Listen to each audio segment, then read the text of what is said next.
लद्दाख, जो कि उत्तर भारत का एक पहाड़ी क्षेत्र है, यह क्षेत्र अपनी खूबसूरती के लिए जाना जाता है। बट आजकल ये क्षेत्र बहुत ही ज़्यादा चर्चा में है।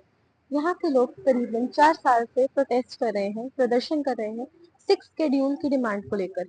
उनकी ये डिमांड वहाँ के कल्चरल राइट्स, ट्राइबल कम्युनिटी और क्लाइमेट चेंज को लेकर है। इस प्रदर्शन का मुख्य चेहरा सोनम वांगचुक है और आज हम वहीं आ रखे हैं और बात करेंगे प्रदर्शनकारियों से कि उनकी क्या डिमांड्स है सरकार से और सरकार का भी पक्ष देखेंगे। प्रदर्शनकारियों में युवाओं से लेकर बुजुर्गों तक हर उम्र के लोग शामिल हैं। उनका कहना है कि वो दिल्ली में आकर सरकार को एक कड़ा संदेश देना चाहते हैं कि लद्दाख सिर्फ एक पर्यटन स्थल नहीं बल्कि एक जीवित संस्कृति, परंपराओं और संघर्षों की भूमि है।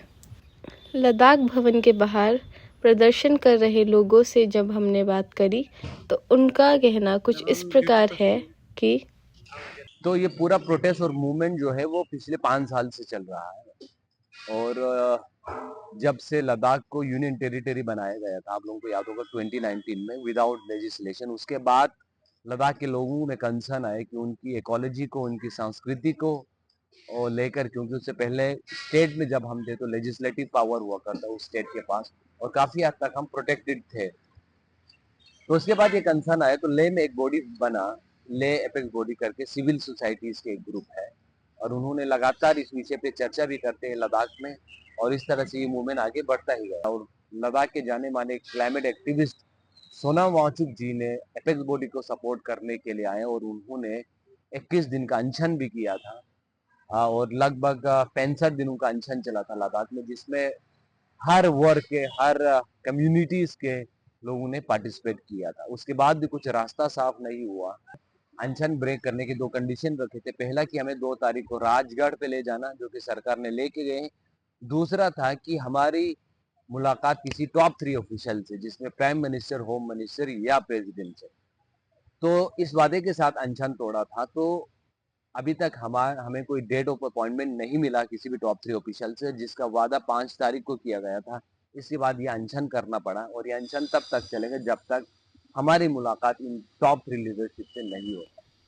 वांगचुक और उनके समर्थक स्टेटहुड और राज्य के लिए और भी राजनीतिक अधिकार और सुरक्षा की मांग कर रहे हैं। अनशन के दौरान वांगचुक ने पीसफुल प्रोटेस्ट की अनुमति के लिए दिल्ली हाई कोर्ट में अपील की थी, क्योंकि पहले दिल्ली पुलिस ने इस प्रोटेस्ट का विरोध किया था। बातचीत के दौरान वांगचुक ने पूरे देश से मिले समर्थन के लिए लोगों का धन्यवाद अदा किया और उम्मीद जताई कि अगली बातचीत में एक सहज और सकारात्मक समाधान निकलेगा। कि 6th शेड्यूल बाबा अम्बेडकर ने उसी लोगों को बनाया था जहां ट्राइबल लोग रहता है और लद्दाख में 95% जो है वो ट्राइबल सोसाइटी रहता है। तो ट्राइबल के हक ट्राइबल को नहीं देगा तो किसको देंगे। और रही बात 6th शेड्यूल क्यों इम्पोर्टेंट है और लद्दाख के लिए क्यों जरूरी है, सिर्फ ये 6th शेड्यूल लद्दाख को देना ये पूरे हिमालयाज को होना चाहिए, क्योंकि 1 बिलियन पीपल्स जो है, लोग जो है वो हिमालयन ग्लेशियर पे डिपेंड रहते हैं, पानी पे। आज हम नहीं चाहते कि लद्दाख के जमीनों को तीतर बीतर कर दे या वहां पर खनन कर दे। वहां पर पहले से ही हाई अल्टीट्यूड पे लोग रहते हैं तो वहां ऑक्सीजन की कमी रहता है।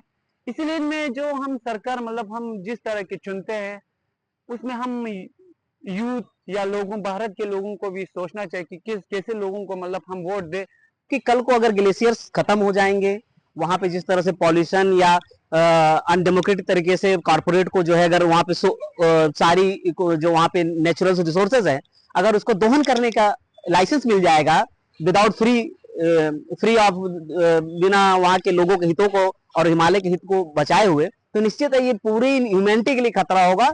और ये ना सिर्फ इंडिया बल्कि जो भी लोग हिमालय से रिलेटेड हैं, जो भी कंट्रीज हैं, उन सभी पे इसका इक्वल इफेक्ट होगा।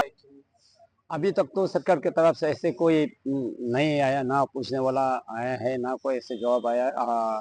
ऐसे कोई अभी तक कोई संदेश नहीं मिला। और मेरे ख्याल से दिल्ली पुलिस को जो हमको डिटेन करके ले गई थी उसको भी एक बार इस कॉन्स्टिट्यूशन को रीड करना चाहिए। हम गांधीवादी विचारधारा से आंदोलन कर रहे हैं और बिल्कुल संवैधानिक तरीके से कर रहे हैं, तो मेरे ख्याल से सरकार को भी, जो सरकार उस पुलिस को आदेश देती है उसको भी एक बार इसको रीड करना चाहिए। इस पूरे प्रदर्शन पर सरकार का पक्ष लेने का भी हमने प्रयास करा।